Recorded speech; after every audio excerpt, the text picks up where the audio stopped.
Here are two things I found at the thrift store today. First is this RadioShack weather radio.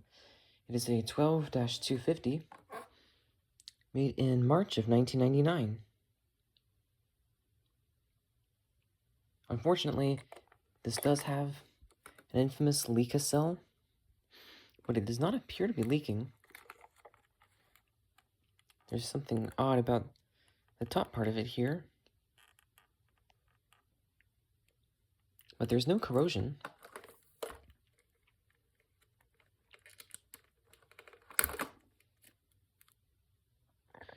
Yeah, it looks good.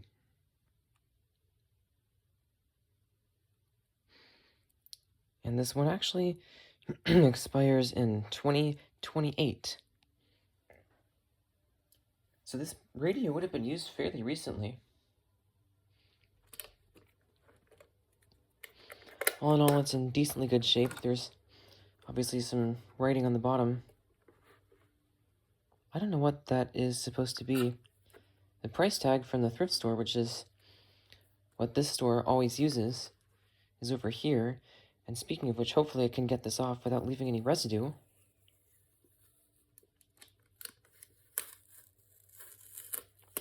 Oh dear. Alright, so feeling this, it does unfortunately feel slightly sticky as well.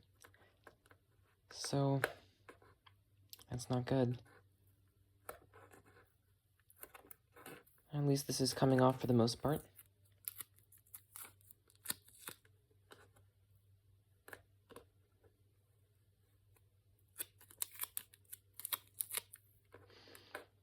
The good thing about this little the good thing about this extra button door is that you can simply take it off. Although for some reason this one is really hard. But anyway, you can just take it off and wash this off separately.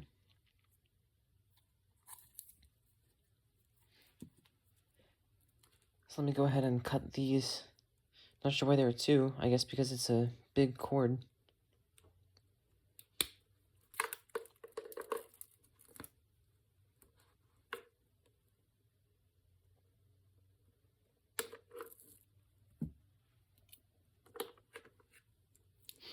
Unfortunately, the cord is kind of dirty. I don't know what this is. It's not paint, I don't think. It's also not going to be focused on, apparently.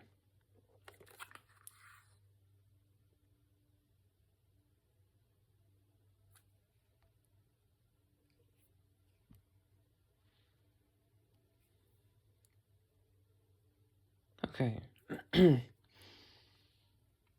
Anyway,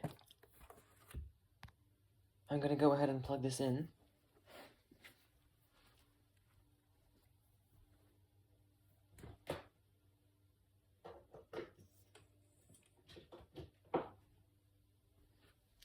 And now using the volume wheel, I'm going to turn this on. And of course, it is working. I did get a chance to test this out at the store. p.m. Eastern Daylight Time. Unfortunately, the wheel is oxidized. From around the area. At Atlanta, it was partly cloudy. But I do have a way to fix this pretty easily. It's that deoxit spray. Relative humidity 46%. Wind southwest at 3 miles an hour. Pressure was 29.88 inches Alright. and falling. That gets pretty loud. Around Atlanta, at Chamblee, it was clear and 85. Wind calm. At Marietta, it was partly cloudy and 86. Antenna looks good. Wind northeast at 3. At Mableton, it was clear and 85. Wind northwest at 5. At Peachtree City, it was clear. Oh, the switch is already in program mode. At Lawrenceville, it was clear. Alright, now this should... Variable at 3. Whoops. Okay, now this should enter programming mode. There it is. 6. Oh, huh. It's not getting anything on channel 5. Oh, there we go. Around 80. Lows around 60. Thursday and Thursday night, partly cloudy. A slight chance of showers and thunder 3. Wind calm. At Jasper, it was clear. The temperature was 80. At Monroe, it was clear. In Gainesville, it was clear and 82. It was clear and 78. Alright, so the reception isn't the strongest on this radio, but that could also be just because of the location. Alright, voice. And single. Alright, as it turns out, there were actually some counties programmed in here already. There were 3, and one of them was actually mine. It was the 3rd one, so this wouldn't have been used in my county, probably, but that's still pretty cool. Alright. And we're gonna do just all counties. The way to do that on this radio, and some others like it, is to go to single county mode, and then program in, I believe it's just 99.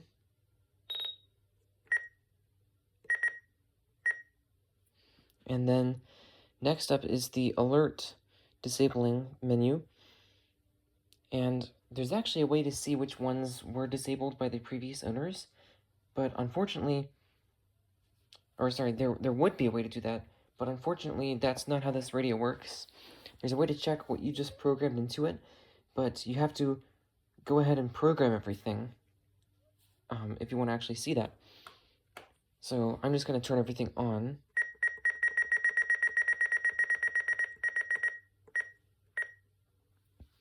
And here's that part of it that I was talking about. It's called the select check mode, or menu feature, or whatever. And basically, what happens with that is, if you go into it, it'll tell you the name of the alert, and then tell you tone on if it's on, and it'll say tone off if you disabled it. And since I know I just pressed yes on everything, at this point, since I know this is the last entry in the menu, I'm just going to put the switch back into operate mode. Includes the following. Alright. So everything sounds good. Now this is the alert tone switch. And that just basically turns up the key tones and the siren tone. Which is why I had it off at first, because now with it on, the key tones sound like this. .gov. It's piercingly loud.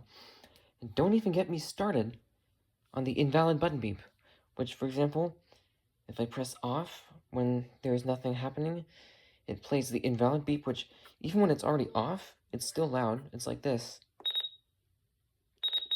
which is ridiculously piercing. But when the tone volume is all the way up,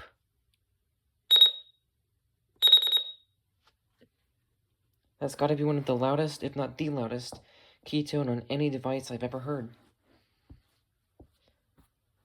Alright, now for the last feature that I know of on this radio, which is test mode. That's activated by turning off the radio, then holding the off button while turning it back on. Then in this mode, I believe you have to take off this in order to access some of the features. Okay, so pressing 8 in this mode is not something that you want to do unless you want to reset it to the factory defaults. Basically, 8 is how you factory reset it. Then 1 through 7 is how you test the reception on the other channels.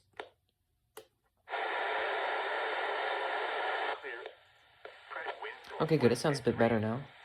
At Cartersville, it was partly cloudy and 86. Wind east at 6, 85. Wind southwest at 3. It was partly cloudy and 86. Wind northeast at 3. At Mableton, it was clear. Then I don't know if 0 has a function in this mode. Wind call. Nope, I don't think so. So no, I believe... Okay, I guess no just puts it back into regular test mode. I guess it just turns on the backlight. Yes turns on... Oh, okay. Yes turns on these lights so you can test them, and no turns them off.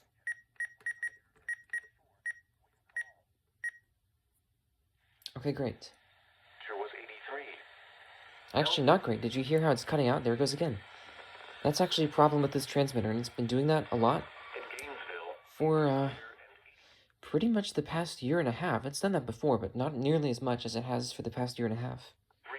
Wind north at 5. And now it's on the backup transmitter, which sounds absolutely awful. 7.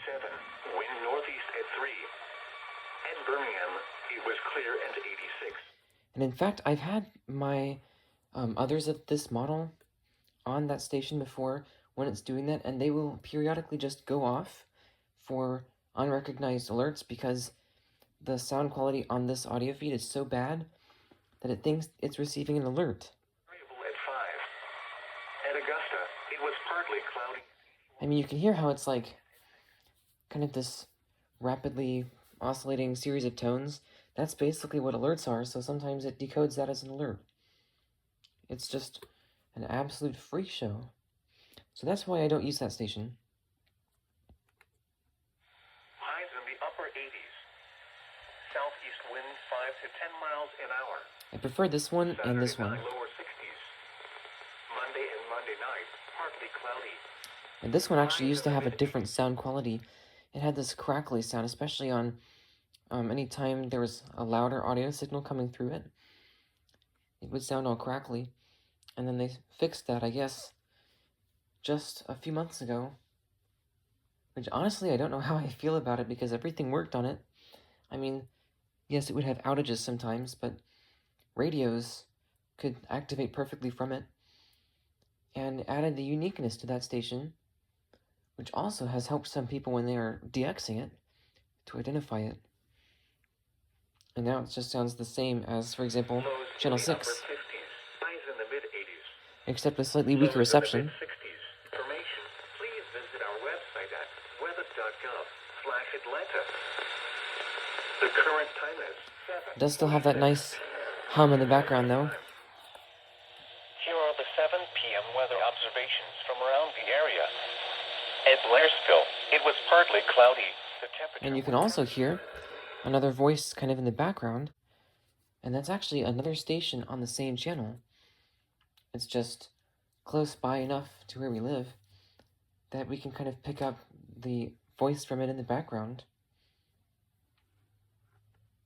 So anyway, let me get to the most important feature probably of test mode, and that is the siren test.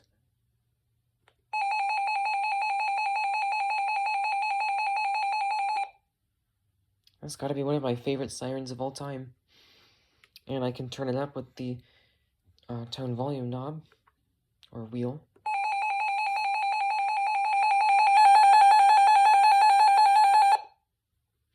That actually goes quite loud. But I would still say it's not quite painful, even sitting next to it. But it is pretty loud. I guess it's just not necessarily shrill. Then obviously to get out of test mode, you just turn it off and back on again. At Augusta, it was partly cloudy and Oh, jeez. That's what I don't like about these radios. If you accidentally press this button, which is really easy to do, it blasts out your ears like that. Okay, anyway. That'll be it for this radio, so now let's move on to the other thing that I got at the thrift store. Which is this. This is a Belkin Surgemaster Home Series F9H320-CW. And it's got a copyright date of 2006 on the back. I actually have the single outlet version of this. And I've always liked the ones that kind of plug directly into the wall like this with no extra cord. But the only two of those that I have are ones that just have one outlet. And actually, I believe we do have another one or two that are 6 outlet models, but they are so weirdly designed that they don't even want to stay in the wall. They just don't want to stay in the wall properly, and they kind of act like they're going to fall out. Plus, the outlets are not the easiest to use, especially since they're mounted on swiveling mounts, basically. So anyway, I think this one is going to be good. Obviously, since they're so closely spaced, I wouldn't be able to use it with big adapters, necessarily. But even with big ones, usually a space that is only one extra outlet width is going to be enough. So, for example, I could still plug in 2 adapters. They'd still fit perfectly fine. And 2 is better than 1. Then this also has phone line surge protection, which is great for me, especially since it has a built-in splitter. Yes, I have a lot of splitters, but when you plug in as many phones as I plug in, you can always make use of an extra splitter. Which is actually something that the Jordan Yu himself has also said. Alright, and I just went ahead and tried to change the lighting situation over here, or the angle that I'm recording at, so we can get better lighting. So hopefully, it actually was kind of ridiculously hard, because no matter where I tried to put the camera, it was picking up other things in the frame, or the shadows were even worse. But I think this looks pretty good. So let me go ahead and put it here. Thankfully this package is not the type of clamshell that really need to cut it open. At least not theoretically. Oh, boy. Yeah, this is not good. Maybe these are the heat-sealed kinds. Yep, I think they are. I was hoping these would just be the kind that you can pop off, but now I see they have this plus in the middle. I think that means that they're heat-sealed. Oh well. Actually, wait a second. I just remembered. On the back, there's this, which more manufacturers need to start including in their packages.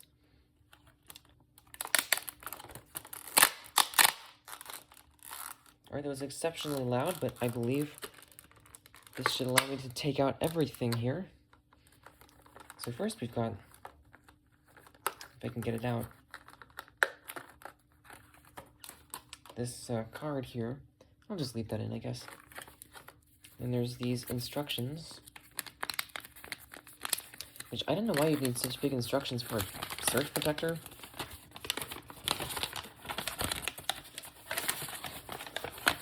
But there you go. Okay, this is a product registration. Please complete and return within the next 10 days.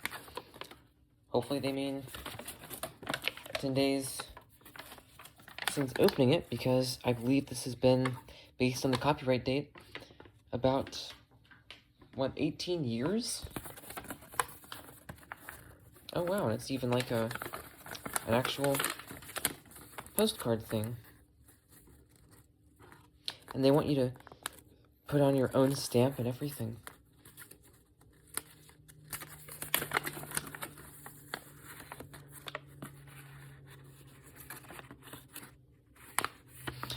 A $100,000 giveaway, which apparently entails winning only either 5, 25, or 50,000.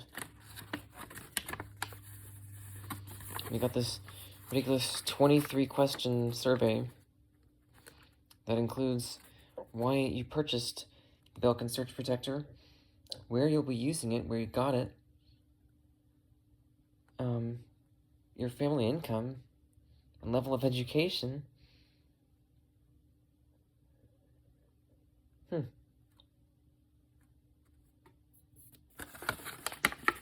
That's pretty interesting.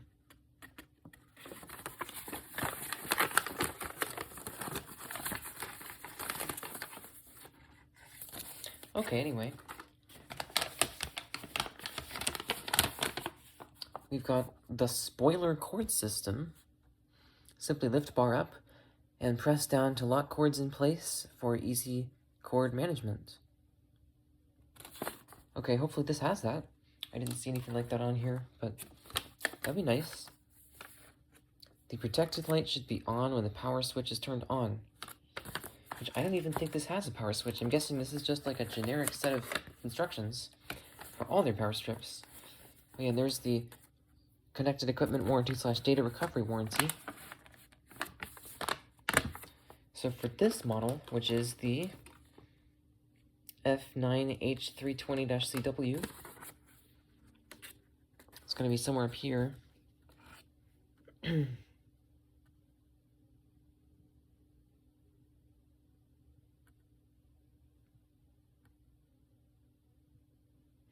I'm seeing some similar ones, but not the actual one.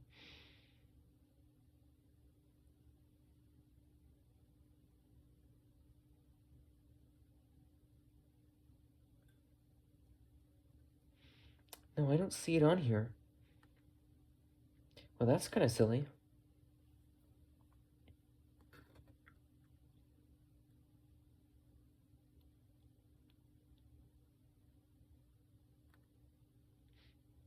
Okay. I guess maybe this one doesn't have the warranty.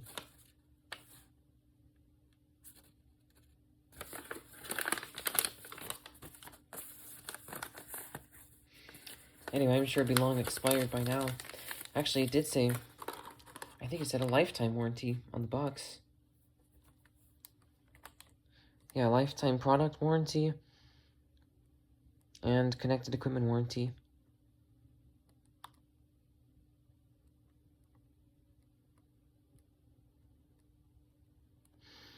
Oh, that's cool. They'll actually replace your SurgeMaster that expires after protecting your electronics devices. And supposedly, this can handle 45,000 amps. But that's obviously some really sketchy mental gymnastics that they did to arrive at that, because each pair of conductors in the outlet, according to the back here, can handle 15,000 amps. And the total energy dissipation is 885 joules. And then for each, again, pair of conductors, so either these two, or these two, that's only just under 300 joules. And the phone line only absorbs 160. So obviously this wouldn't protect against something like a lightning strike. But then again, those don't happen all that often. So hopefully, if this would offer protection, it would be just from something more minor than that. In my memory, I've only ever had one thing get damaged directly by a lightning strike, and that was a cordless telephone system, which was a Panasonic. I don't remember the model, but that happened in 2018. And we had to get a new one. Oh, there we go. This card just came out here. Okay. Oh, wow. Look at that. I guess this maybe is that spoiler cord system thing. And speaking of spoiling, this, I know from experience with my other one of these surge protectors, or a similar one, this label here is basically one giant thing of liquid glue. So I'm not even going to touch this. It comes with a phone cord, which is nice. And thankfully the cord itself is not sticky.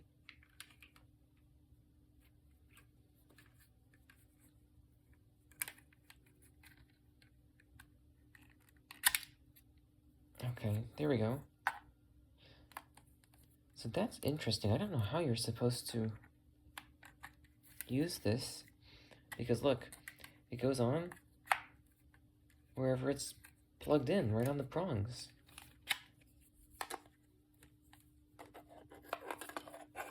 I don't see anywhere else to put this, so I'm guessing this might just be, I don't know. This might even just be packaging? I'll have to look into that some more. Now this cord is abysmally short. This is like a 2.5 foot long cord. And it's only single line, and the insulation is quite thick for just 2 little wires in there.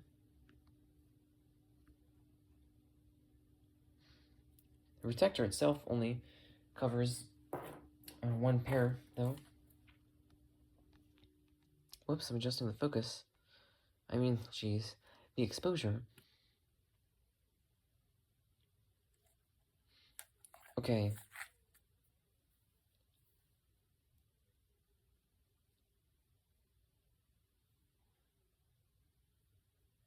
And this can take up to 15 amps pulled through it, which is nice. Not for use with aquariums and all other water-related products. Well, I guess that excludes things like this. Sorry about that. This weather radio. Because technically, this exists to warn people of hazards created by various forms of water. So that would make it water related. Anyway, in good news, this has a very slim profile. So, looks pretty good. Now let's find a place to plug this in. Alright, obviously this is a terrible idea for a permanent installation, but since I'm just testing this out right now, I'm going to plug this into another power strip.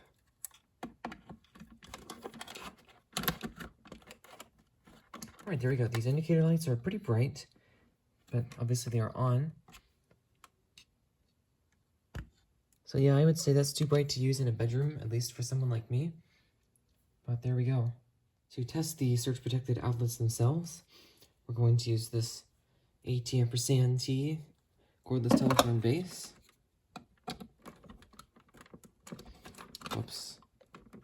That's not good. Okay, there we go. Hopefully that didn't damage it. It was ridiculously hard to plug in. Time and day not set. You have one old message. Wednesday, 9:23 p.m. End of messages. Okay, that sounds good. So hopefully I can get this out with one hand. Actually, it would probably be best to unplug this from the phone. And then from there, I'm going to unplug this and plug this into the next outlet. Yeah, these outlets are ridiculously hard to plug things into. So I guess I'll be using this one in a more permanent situation. And lastly, that one. And yes, of course, it is working.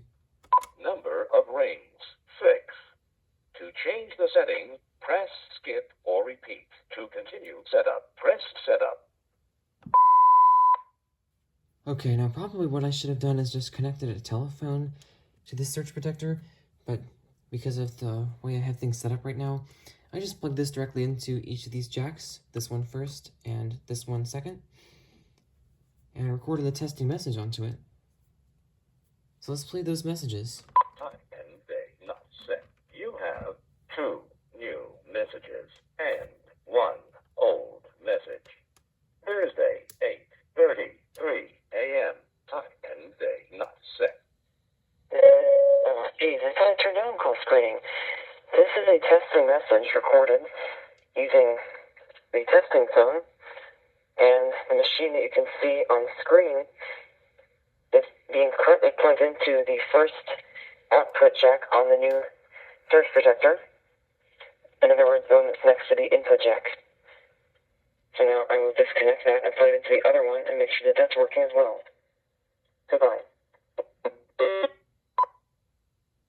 Thursday, 8:34 a.m. Time and day not set. And here is the second testing message.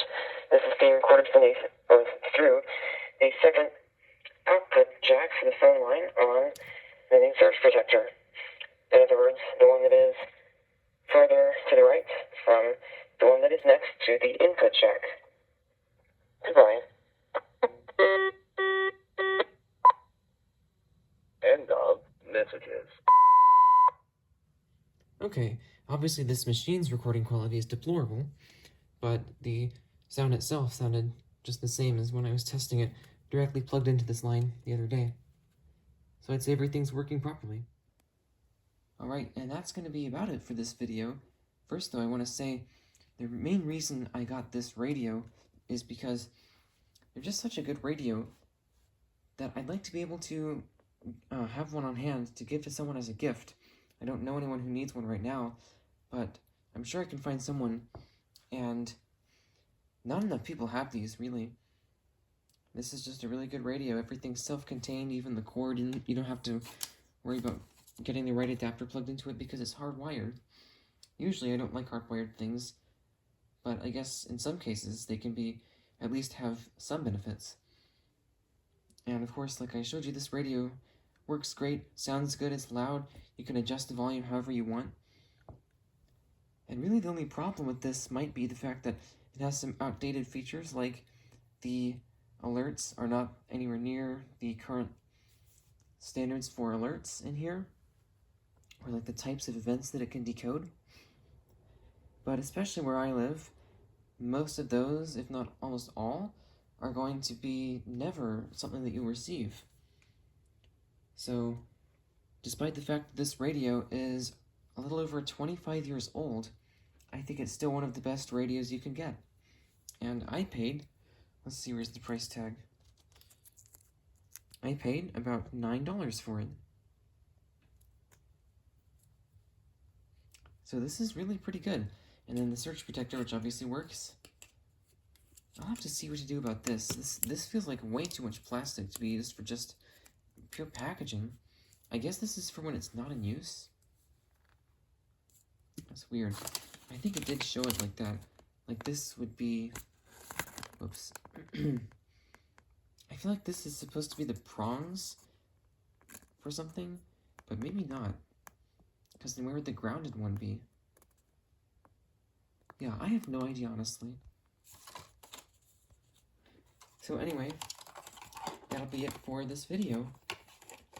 The unboxing of an old surge protector, which is the Belkin F9H320-CW, and the checkout of this RadioShack 12250. Thanks for watching.